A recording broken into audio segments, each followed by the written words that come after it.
नमस्कार मित्रांनो, मी डॉक्टर राहुल. आराधना क्लिनिक ह्या यूट्यूब चॅनलमध्ये मी आज आपलं सर्वांचं स्वागत करतोय.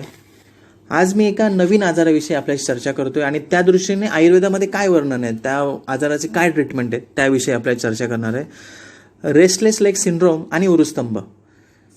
हा जो आजार आहे महत्त्वाचा, हा तुमच्या दोन्ही पायांचा आजार आहे. म्हणजे याच्यामध्ये ज्या वेदना आहेत ह्या वेदना वेगळ्या प्रकारच्या आहेत. ह्या कदाचित माझ्याकडे पेशंट आला, त्याला सांगता येत नव्हतं की नेमकं त्याला काय होतं आहे, परंतु ते वाचनात असल्यामुळे आणि थोडासा माझा त्याच्याविषयी अभ्यास असल्यामुळे ते लक्षात आलं. पेशंट मला सांगतो की डॉक्टर, मला एक वेगळ्याच प्रकारच्या वेदना होतात पायांमध्ये, मला लक्षात येत नाही आहे, बर्निंग होतं आहे, मला सततचं पेन जाणवतं आहे, झोप लागत नाही आहे रात्रीच्याच ह्या वेदना, संध्याकाळनंतर रात्रीच्या वेदना वाढत जात आहेत. मला काही स्ट्रेस आला किंवा मी काही कामाच्या टेन्शनमध्ये असेल तर हा विशेष वेदना जाणवतात. रेस्ट पेन, त्याने मला एक चांगलं जे स्पेशल सिम्पटम आहे की मी ज्यावेळेस शांत असतो, रेस्ट घेत असतो, निवांत टी व्ही बघताना बसलेलो असतो, त्यावेळेस मला हे पेन दोन्ही पायांमध्ये जाणवतं. आणि हे क्रॉलिंग टाईपचे, क्रिपिंग, म्हणजे असं काहीतरी चालतंय सतत, असं पाय माझे खेचले जात आहेत, ओढले जातात, इलेक्ट्रिक करंटसारख्या वेदना वाहत आहेत, सतत पाय असे ठणकत आहेत. म्हणजे मग मी घरातल्या कोणाला तरी सांगतो की पाय दाबून बघा, तर पाय दाबल्यानंतरही मला आराम मिळत नाही आहे. या आतमध्ये माझे पाय वेगळ्या प्रकारचे दुखत आहेत. हे न्यूरोलॉजिकल आहे की मस्क्युलर आहे की काही हिमोग्लोबिन कमी आहे, तर त्याने असं खूप हे केलं. आणि त्याच्या इतक्या बोलल्यानंतर मला जाणवलं की याच्या थोडंसं हा डिप्रेशनमध्ये पण गेला. म्हणजे हे खूप कारण, तर बऱ्याचशा डॉक्टरांशी त्याने चर्चा केली, परंतु त्याला बहुतेकदा पेन किलर किंवा झोपेच्या गोळ्या वगैरे देण्यात आल्या. मग मला आलं लक्षात की त्याला म्हणतात रेस्टलेस लेग सिंड्रोम. म्हणजे तुमच्या पायामध्ये जो एक सततचं विश्रांती मिळतच नाही आहे पायांना. म्हणजे तुमचा मेंदू झोपण्याच्या प्रयत्नात आहे, तुमचं शरीर इतर सगळं झोपण्याच्या प्रयत्नात आहे, झोपण्याच्या म्हणावं किंवा एक थकवा दूर करण्याच्या प्रयत्नात आहे, निवांतपणा, परंतु पायामध्ये काही तो निवांतपणा येत नाही. त्याच्यामुळे सगळं त्याचं शरीर, सगळं तो मानसिक आजारच त्याला जडल्यासारखा तो मला सांगत होता. परंतु तो आहे एक तुमचा ॲनाटॉमिकल आणि फिजिओलॉजिकल, म्हणजे तुमचा हा तो शारीरिक आजार आहे, मानसिक नाही आहे. परंतु त्याची ट्रीटमेंट मी बघितल्या, इतर डॉक्टरांच्या, न्यूरोसर्जनच्या ट्रीटमेंट बघितल्या की त्याच्यामध्ये स्लिपिंग पिल्स होत्या, आणि ते बघून मलाही थोडंसं वाईट वाटलं. मग मी आयुर्वेदानुसार मग चर्चा केली त्याच्याशी की बाबा तुला हे असं आहे का.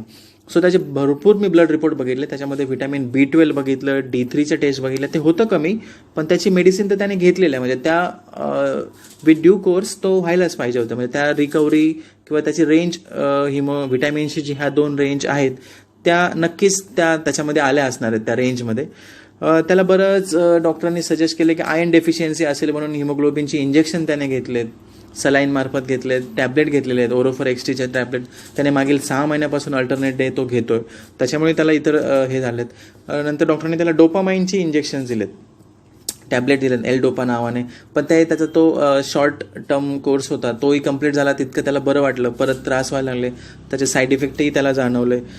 त्याला अँटी अँझायटीच्या मेडिसिन दिल्यात, त्याला काही मेंदूवर त्याचा बॅड मेमरी किंवा निगेटिव्ह मेमरी दूर करण्याच्या दृष्टीने, म्हणजे महत्त्वाचं रेस्ट लेगवर ज्या ट्रीटमेंट होण्याच्या गरजेच्या आहेत ती त्याला मिळाली नाही. लिमिटेशन आहे, मी माझ्या दर व्हिडिओमध्ये तुम्हाला सांगतो की प्रत्येक पॅथीची लिमिटेशन्स आहे, पण कुणाला ती ओव्हरकम करावी लागेल. उरुस्तंभ नावाचा आजार चरकसंहितेत वर्णन केलेलं आहे चिकित्सास्थानामध्ये. त्याचा मी बारकाईने अभ्यास केला, इतर माझ्या सिनियर डॉक्टरांशी, कलिगशी, आयुर्वेद तज्ज्ञांशी चर्चा केली. त्यांनाही माझी कन्सेप्ट आवडली की ठीक आहे, आपण ट्रीटमेंट करतोय आणि ह्या आजाराला आपण काहीतरी एक डेफिनेशन देतोय. त्याच्यामध्ये असं सांगितलेलं की वेदना त्याच आहेत, तुमच्या पायामध्ये सततचा जडपणा असतोय.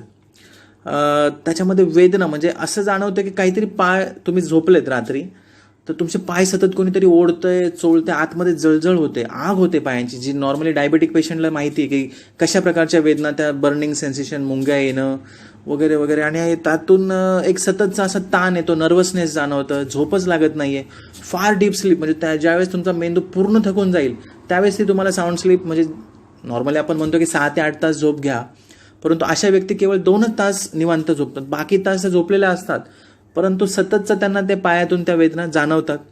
आणि ह्या वेदनांना काही पेन किलर ही ट्रीटमेंट नाही आहे. आणि ही मी जी अगोदर ट्रीटमेंट सांगितली त्याही करून बघतातच, आम्हीही देतो, परंतु रिझल्ट का मिळत नाही. त्याच्यामुळे मग याच्यात थोडंसं खोलवर जाण्याचा विचार केला.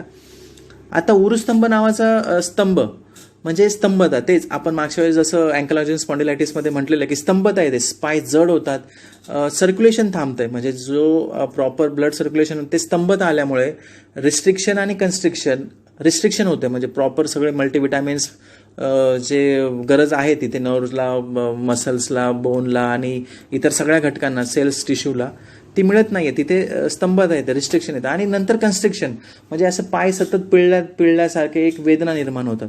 तो उरू म्हणजे तुमचे दोन्ही लेग्स सांगितलेले आहेत, म्हणजे तुमच्या पर्टिक्युलरली मांड्या, थाईज आणि नंतर बिलो नी पार्ट. सो अशा दृष्टीने आयुर्वेदामध्ये एक स्पेशल उरुस्तंभ हा वर्णन केला आहे. आणि ह्या आजाराचं असं वर्णन केलं आहे की हा आजार म्हणजे याच्यामध्ये पंचकर्म ॲडवायजेबल नाही. हा एकच असा आजार आहे की वमन, विरेचन, नस्य, बस्ती आणि रक्तमोक्षण. म्हणजे बरेचसे डॉक्टर काय करतात, अच्छा पाय दुखत आहेत का, मग ठीक आहे वातव्याधी असेल, बस्ती देऊया, ठीक आहे आपण लोकल रक्त काढून घेऊया म्हणजे रक्तमोक्षण करू, विरेचन देऊन बघू, वमनही केलं जातं, नस्याची ट्रीटमेंट आहे. परंतु उरुस्तंभामध्ये हे सगळं वर्ज्य सांगितलेलं आहे. आणि मग त्या दृष्टीनेच हा आपण रेस्टलेस लेग सिंड्रोममध्ये बऱ्याचशा गोष्टी काही करून ट्रीटमेंट करून, आयुर्वेदिक म्हणा किंवा जनरल ट्रीटमेंट करून काही प्रकारचा रिलीफ होत नाहीये. Patient as it is pain आणि एक वेगळ्या प्रकारचा नर्वसनेस घेऊन असतो. सो मी आता डायरेक्टली ट्रीटमेंट पार्टबद्दल बोलतो. आयुर्वेदामध्ये याचं असं वर्णन केलं की कफग्न चिकित्सा सांगितलेली आहे. वात, पित्त, कफ दोष असतात, परंतु कफ हा धातू चांगला आहे, म्हणजे हे तुमच्या एनर्जेटिक पॉईंट ऑफ व्ह्यूने आहे. परंतु याची ट्रीटमेंटमध्ये महत्त्वाचं असं वर्णन आलं आहे कफघ्न, म्हणजे कफ कमी करायचा आहे. कफ शरीरातून, कफ दोष म्हणतात, म्हणजे कफ तर जाणार नाही, परंतु जो दोषित भाग झालेला आहे तो कफ काढायचा आपल्याला. त्याच्याकरता त्यांनी काय सजेस्ट केलं, वृक्ष चिकित्सा. बरं, वृक्ष चिकित्सेमध्ये काय काय येतं की तुमचा आहार, विहार आणि औषधं असं जर आपण विचार केला. आहारामध्ये काय आहे की स्नेहनयुक्त आहार घेऊ नका, म्हणजे कमी तेल असलेलं, कमी तूप असलेलं, म्हणजे सगळंच जे तुम्हाला जिथून तुम्हाला एनर्जी मिळते. किंवा थोडक्यात आपण तेलाच्या दृष्टीने विचार केला तर स्नेहन म्हटलं की तेल येतं, सर्पी, वसा, मज्जा, तैल असं. सो गाईचं तूप तुम्ही खाऊ नका, तेलाचा कमीत कमी वापर करा. आणि इतर जे तेलकट पदार्थ आहेत म्हणजे ते सगळेच तुमचे सॅकराइड्स आले, पॉलिसॅकराइड्स आले, हे सगळं सॅच्युरेटेड म्हणा, अनसॅच्युरेटेड, ह्या दोन्ही गोष्टी तुम्हाला कमी कराव्या लागतील. म्हणजे ह्या आहारात नाही पाहिजे. त्यालाच काय म्हणतो आपण वृक्ष चिकित्सा, म्हणजे काय ड्राय खायचं आहे थोडक्यात, ज्याच्यामध्ये तेल नाही आहे, तूप नाही आहे, इतर कोणत्याही प्रकारचं तुम्ही त्याच्यामध्ये तेलकट किंवा जे ऑइलीनेस आहे ते नाही आहे, अशा प्रकारचा आहार तुम्हाला वरचेवर खावा लागेल. त्याच्यामध्ये शमन चिकित्सा सांगितली. आता कफाचं शमनही करता येतं, ते आपण मेडिसिन देऊन करतो. आणि एक क्षपन आहे. क्षपन म्हणजे त्याचं लेखन करायचं, कफ कशा प्रकारे बाहेर काढता येईल, परंतु तो पंचकर्माने नाही काढायचा, मेडिसिनने काढायचा. बरं ठीक आहे, ह्या मेडिसिन पॉईंट ऑफ व्ह्यू तुम्हाला मी नंतर वर्णन करतो. अगोदर तुम्ही काय काय करू शकता. त्यांनी व्यायाम करायला सांगितलं. डेफिनेटली व्यायामाने तुमचं डोपामाइन सिक्रेशन वाढेल. तुम्हाला फ्री म्हणजे फ्रेश राहायला सांगितले, तुम्हाला निसर्गाच्या सानिध्यात जायला सांगितले, गाणी ऐकायला सांगितली, ह्या गोष्टी आहेतच. डोंगर चढायला सांगितलं, अगेन्स्ट ग्रॅव्हिटी. तुम्हाला जे तुमचे पाय आहेत ना, त्यात जो कफ जो स्तंभ झालेला आहे, म्हणजे थोडक्यात तुम्हाला सायकलिंग करावी लागेल. आता इथे शहरामध्ये म्हणा किंवा डोंगर चढणं इतकं आवश्यक जमणार नाही आहे, हिली एरियाज आहेत, परंतु तितका वेळ नाही आहे. डोंगर चढावं लागेल, म्हणजे थोडक्यात तुम्हाला सायकलिंग करावं लागेल. थोडक्यात तिथे जो अडकलेला कफ आहे त्याला तुम्ही तुमच्या एनर्जीने, तुमच्या मोटिवेशनने, लोकल जो कफ अडकलेला आहे पायांमध्ये, उरूमध्ये, तो तुम्हाला काढावा लागेल. तो चालण्याने होणार आहे आणि तो अगेन्स्ट ग्रॅव्हिटी त्यात महत्त्वाचा मुद्दा आहे.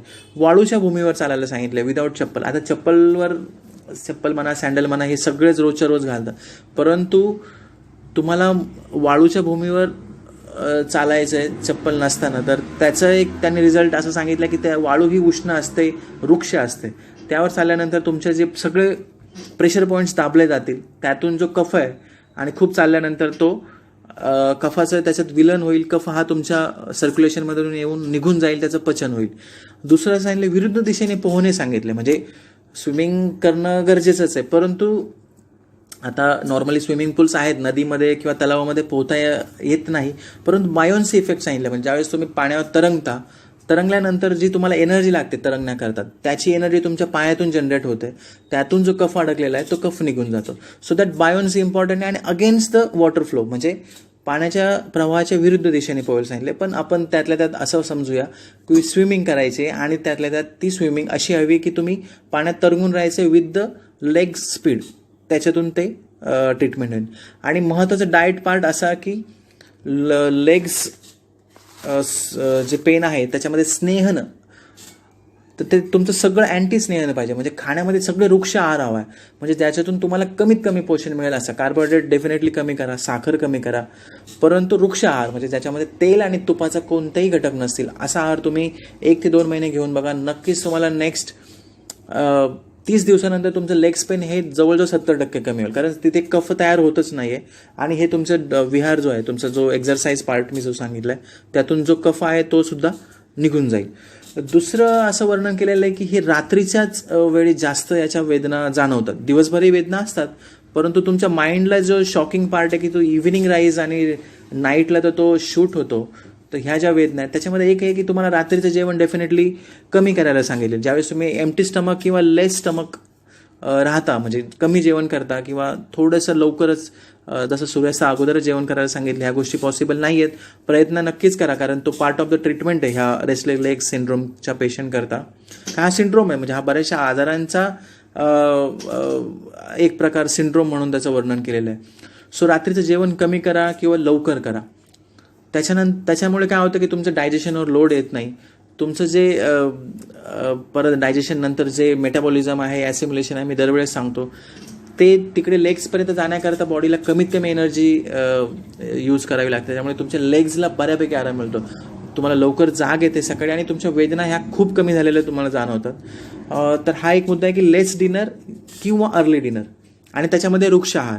सो ह्या लक्षात घ्या.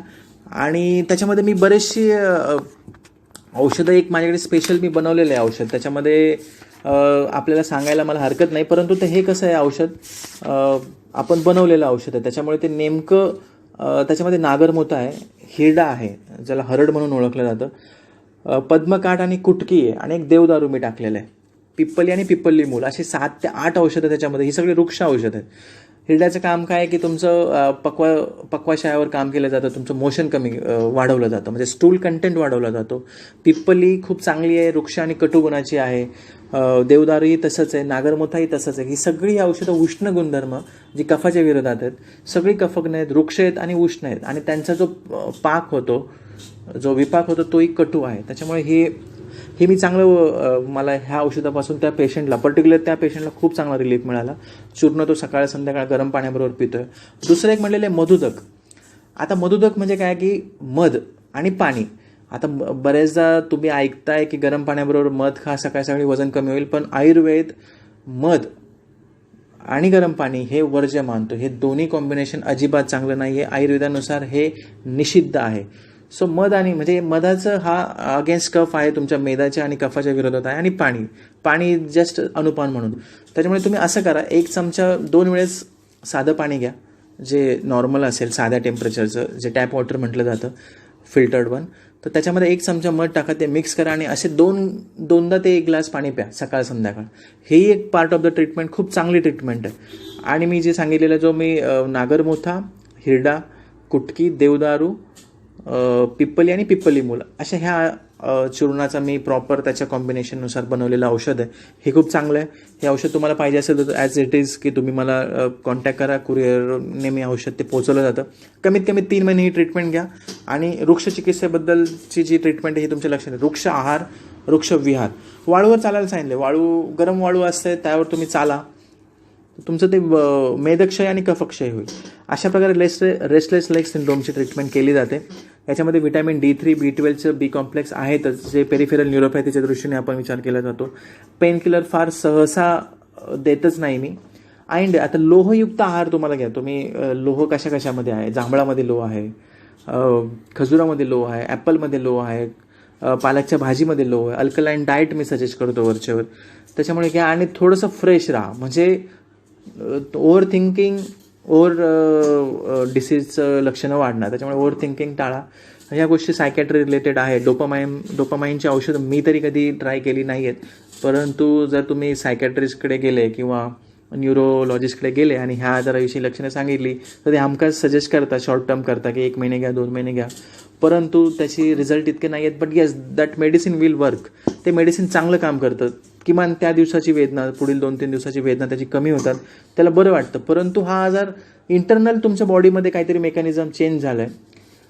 ॲलोपॅथीनुसार आपण त्या आयुर्वेदानुसार असंच म्हणतोय की ते उरुस्तंभ आहे, तुमचा कफ तिथे अडकला आहे, त्याच्यामुळे मुवमेंटला तो त्रास होतो आणि तुम्हाला ते सतत अर्ज टू मूव्ह, म्हणजे सतत पाय हलवत राहणं.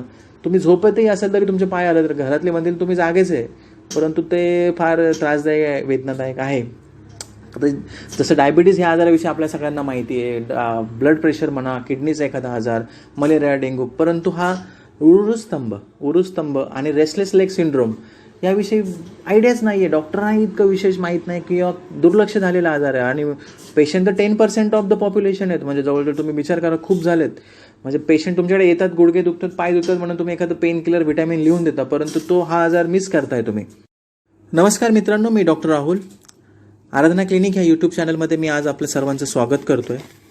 आज मी एका नवीन आजाराविषयी आपल्याशी चर्चा करतोय आणि त्या दृष्टीने आयुर्वेदामध्ये काय वर्णन आहे, त्या आजाराची काय ट्रीटमेंट आहे, त्याविषयी आपल्याला चर्चा करणार आहे. रेस्टलेस लेग सिंड्रोम आणि उरुस्तंभ. हा जो आजार आहे महत्त्वाचा, हा तुमच्या दोन्ही पायांचा आजार आहे. म्हणजे याच्यामध्ये ज्या वेदना आहेत, ह्या वेदना वेगळ्या प्रकारच्या आहेत. ह्या कदाचित माझ्याकडे पेशंट आला, त्याला सांगता येत नव्हतं की नेमकं त्याला काय होतं.